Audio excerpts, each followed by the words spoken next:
இன்றைக்கு புனித வெள்ளி. இந்த நாள் கிறிஸ்தவர்களுக்கு மட்டும்தான் என்று நினைக்கின்றீர்களா? அது உண்மையல்ல. உலகில் பிறந்த நம் அனைவரது மீட்பிற்காக கடவுள் கொடுத்த மிக முக்கியமான நாள்தான் இந்த புனித வெள்ளி.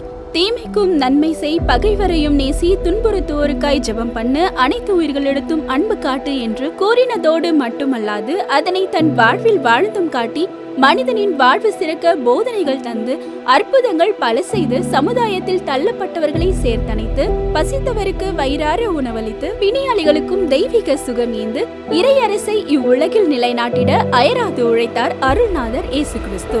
தம் சீடர்களில் ஒருவராலே காட்டி கொடுக்கப்பட்டு மத குருக்களின் சூழ்ச்சியினால் சிலுவை மரணத்திற்கு ஒப்பு கொடுக்கப்பட்டார். தலையில் முள்கிரீடம் சூட்டி, முகத்தில் எச்சில் உமிழ்ந்து, கோலால் அடித்து, கன்னத்தில் அறைந்து, வாரினால் அடித்து, அவரது சரீரத்தை கிழித்து, கைகள் கால்களில் ஆணிகள் அடித்து கொலை செய்தனர்.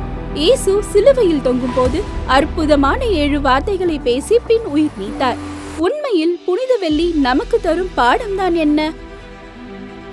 பாவம் கடவுளிடமிருந்து மனிதனை பிரிக்கிறது. ஆகவே மனுக்குலத்தின் பாவத்தை தன் மாம்ச சரீரத்தில் சுமந்து பாவத்தின் தண்டனையை ஏற்று மரித்து 3ஆம் நாள் உயிர்த்தெழுந்து ரட்சிப்பை நமக்கு பரிசாக்கி இறைவனுடன் நம்மை உறவாக்க இன்றும் நம் இரட்சகராக நம்மோடு வாழ்கிறார்.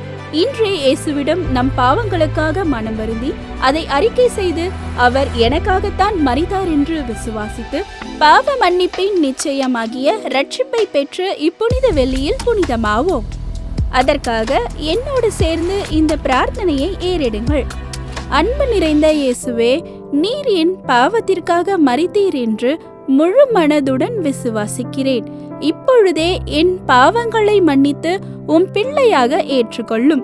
உம் அன்பை முழுமையாய் பெற்று மகிழ்ச்சியாக வாழ்ந்திட இப்புனித நாளில் அருள் புரிய வேண்டும் என்று இயேசு கிறிஸ்துவின் மூலம் வேண்டுகிறேன். எங்கள் நல்ல தந்தையே, ஆமேன். அன்புக்குரியவர்களே, நீங்கள் ஜெபித்ததை போல உங்கள் வாழ்வில் இயேசுவின் மூலம் உண்டாகும் சகல நன்மைகளையும் இந்நன்னாளில் நீங்கள் பெற்று நிறைவான வாழ்வை வாழ ஈசிஐ தூய அந்திரேயா தேவாலயம், CIT நகர், திருச்சபை உங்களை வாழ்த்துகிறது.